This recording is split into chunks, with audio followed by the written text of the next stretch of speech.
হবে নাকি? আল্লাহর নবী সাল্লাল্লাহু আলাইহি ওয়াসাল্লাম ইবনে মাজার বর্ণনায় বললেন, ওয়া ইন্নাদ দামা লা ইয়াকাউ মিনাল্লাহি আযজা ওয়া জাল্লা। ও সাহাবায়ে কেরাম শোনো, তুমি যদি উট দাও, তোমার সামর্থ্য অনুযায়ী উট দিতে পারো, তোমার সামর্থ্য থাকলে তুমি গরু দিতে পারো, সামর্থ্য থাকলে মহিষ দিতে পারো। তোমার সামর্থ্য অনুযায়ী যদি আমি আল্লাহকে খুশি করানোর জন্য ছোট একটা ছাগল আল্লাহর নামে কোরবানি করে, প্রত্যেকটা লোম অনুযায়ী সেই সওয়াব আল্লাহ দিবেন। সুবহানাল্লাহ।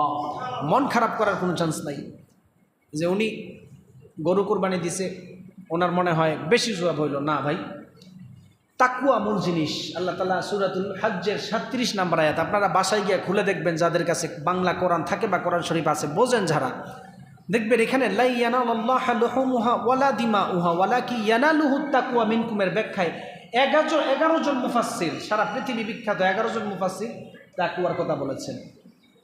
এরপরে সাহাবায়ে কেরাম প্রশ্ন করেছিল, কি সওয়াব হবে? প্রতি লুমের বদৌলতে আল্লাহ তাআলা একটা করে সওয়াব লিখবেন। সুবহানাল্লাহ। এরপরে আল্লাহর হাবিব সাল্লাল্লাহু আলাইহি ওয়াসাল্লামকে সাহাবায়ে কেরাম প্রশ্ন করলো, ইয়া রাসূলুল্লাহ মা হাদিহিল উদাহি, কুরবানি কি? সাহাবায়ে কেরাম প্রশ্ন করছে, কুরবানিটা কি? সাহাবায়ে কেরাম এই প্রশ্ন করার পরে আল্লাহর হাবিব সাল্লাল্লাহু আলাইহি ওয়াসাল্লাম বলেছেন, সুন্নাতু আবিকুম ওয়া ইব্রাহিম, এটা ইব্রাহিম আলাইহিস সালামের সুন্নত। সুবহানাল্লাহ। ইব্রাহিম আলাইহিস সালাম ওনার সন্তানকে কোরবানি করার জন্য যখন আল্লাহ তাআলা স্বপ্ন দেখালেন, ইব্রাহিম আলাইহিস সালাম ওনার সন্তান ইসমাইল আলাইহিস সালামকে এই কথাটা যখন বললেন, ইসমাইল আলাইহিস সালাম বললেন, ওগো আল্লাহর নবী, আপনি যেই স্বপ্ন দেখেছেন সেটার উপর আমি সবর থাকবো, আপনি আপনার কাজ করেন। পরীক্ষা কিভাবে করা হয় বলা হয়েছিল, মা হাদিহিল উদাহি, যে কুরবানি কি? আল্লাহর হাবিব সাল্লাল্লাহু আলাইহি ওয়াসাল্লাম বলেছেন যে এটা সুন্নাতু আবিকুম ইব্রাহিম, ইব্রাহিম আলাইহিস সালামের সুন্নাত। এখন ইব্রাহিম আলাইহিস সালামের যে সুন্নত, সেই ইতিহাসটা কি? এটাই আল্লাহ রাব্বুল আলামিন কোরআনুল কারীমের মধ্যে স্পষ্ট তুলে ধরেছেন যে ইসমাইল আলাইহিস সালাম তার পিতা ইব্রাহিম আলাইহিস সালামের সঙ্গে চলাফেরার সময় এই কথাটা বলতেছেন যে আমি তো গত রাতে স্বপ্ন দেখছি তোমাকে জবাই করতে। আচ্ছা, আপনি বলেন তো দেখি, যদি আপনার সন্তানকে জবাই করার কথা বলা হয়, কোনো সন্তান কি রাজি হবে জীবনে? সম্ভব না।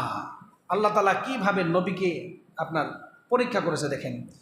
আল্লাহ রাব্বুল আলামিন কোরআনুল কারীমের মধ্যে বিষয়টা সুন্দর করে তুলে ধরলেন, ফালাম্মা বালাগা মাআহুস সা'য়া ক্বালা ইয়া বুনাইয়া ইন্নী আরা ফিল মানাম, ইন্নী আরা ফিল মানাম।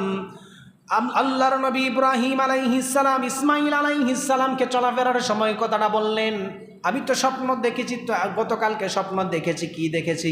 যে আন্নী আযবাহুকা ফানদুর মাযা তারা, তোমাকে জবাই করতেছি আল্লাহর আদেশে।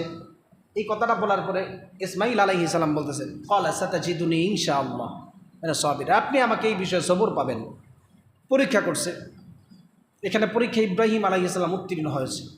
অথচ দেখেন ওনাদের মহব্বত কীরকম ছিল আল্লাহর প্রতি। ওই যে লা ইয়ানালুল্লাহু লুহুমুহা ওয়ালা দিমাউহা ওয়ালাকি ইয়ানালুহুত তাকওয়া মিনকুম, যে বলছে তাকওয়া আল্লাহর কাছে পৌঁছে।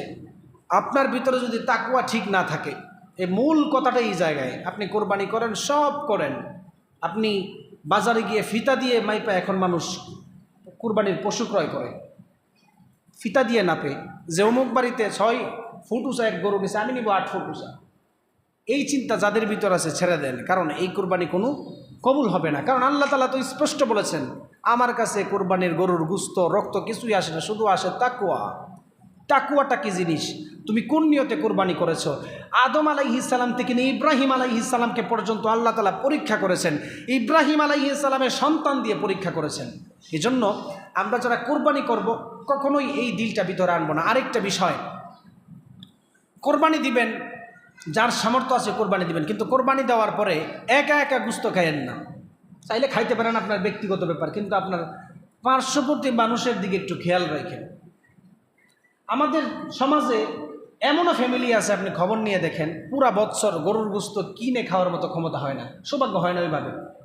আমাদের দেশের বাজারের পণ্যের দামের কারণে আপনার সব কিছু এখন হাতের বাইরে চলে যাচ্ছে।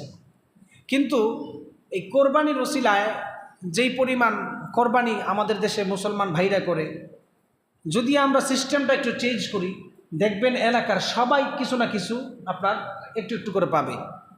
এই চিন্তাটা রাখবেন যে কোরবানি দিলাম নিজের ফ্রিজে সব বললেন, কিছু মানুষ আছে পুরা কোরবানির গুস্তটাই ফ্রিজের মধ্যে বইরা দেয়।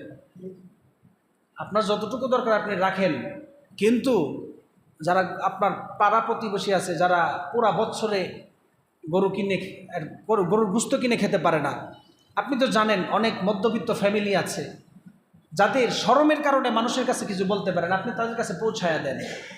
এটা হচ্ছে তাকওয়ার একটা পরীক্ষা,